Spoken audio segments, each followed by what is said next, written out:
ശബരിമലയിലെ ഉരക്കുഴി വെള്ളച്ചാട്ടത്തിലേക്ക് പോകുന്നത് കഴിവതും ഒഴിവാക്കണമെന്ന ഭക്തരോട് അഭ്യർത്ഥിച്ച വനം വകുപ്പ്.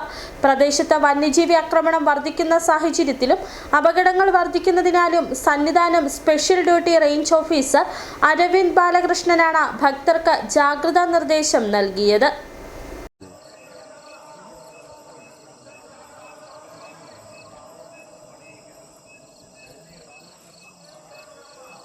കാനനപാതയിലൂടെ വരുന്ന തീർത്ഥാടകരിൽ പലരും ഉരക്കുഴി തീർത്ഥത്തിൽ മുങ്ങിക്കുളിച്ച ശേഷമാണ് സന്നിധാനത്തേക്ക് എത്തുന്നത്.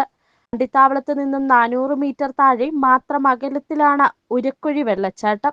വന്യജീവി സംരക്ഷണ നിയമപ്രകാരം തന്നെ പ്രവേശനത്തിന് നിയന്ത്രണമുള്ള പ്രദേശമാണിതെന്ന് റേഞ്ച് ഓഫീസർ പറഞ്ഞു. ഉരക്കുഴി ഭാഗത്തേക്ക് ഭക്തർ കടന്നുപോയി അപകടങ്ങൾ വരുന്നത് ഇപ്പോൾ സ്ഥിരമായിരിക്കുകയാണ്. എല്ലാ ദിവസവും സന്ധ്യാസമയമാകുമ്പോഴേക്കും ആനകൾ കൂട്ടത്തോടെ കുട്ടികളടക്കം ഈ ഭാഗത്തേക്ക് ഇറങ്ങാറുണ്ട്. കഴിയുന്നതും ഭക്തർ അങ്ങോട്ട് പോകാതിരിക്കാൻ ശ്രദ്ധിക്കണമെന്നും വനം വകുപ്പ് വ്യക്തമാക്കി. ഉരക്കുഴി ഭാഗത്തെ നമുക്കൊരു വെള്ളച്ചാട്ടമുണ്ട്. ആ വെള്ളച്ചാട്ടത്തിലേക്ക് ഭക്തർ കടന്നുപോയി അപകടങ്ങൾ വരുന്നത് ഇപ്പോൾ സ്ഥിരമായിരിക്കുകയാണ്. കൂടാതെ ആ മേഖല വന്യജീവി ആക്രമണം നിരന്തരം നേരിട്ടുകൊണ്ടിരിക്കുന്ന ഒരു ഏരിയയാണ്.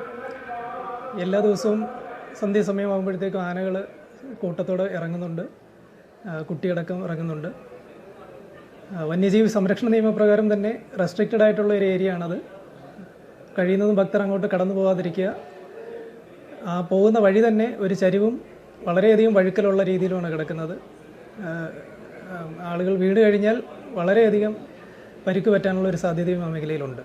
വെള്ളച്ചാട്ടത്തിലേക്ക് പോകുന്ന വഴി ചെരിഞ്ഞതും വഴുക്കലുള്ളതുമാണ്. ആളുകൾ വീണു കഴിഞ്ഞാൽ ഗുരുതരമായി പരിക്കേൽക്കാൻ സാധ്യതയുണ്ട്. തീർത്ഥാടകരുടെ സുരക്ഷയാണ് പ്രധാനമെന്നും നിർദ്ദേശം പാലിച്ച് എല്ലാവരും സഹകരിക്കണമെന്നും അരവിന്ദ് ബാലകൃഷ്ണൻ കൂട്ടിച്ചേർത്തു. City vision, Sannidhanam.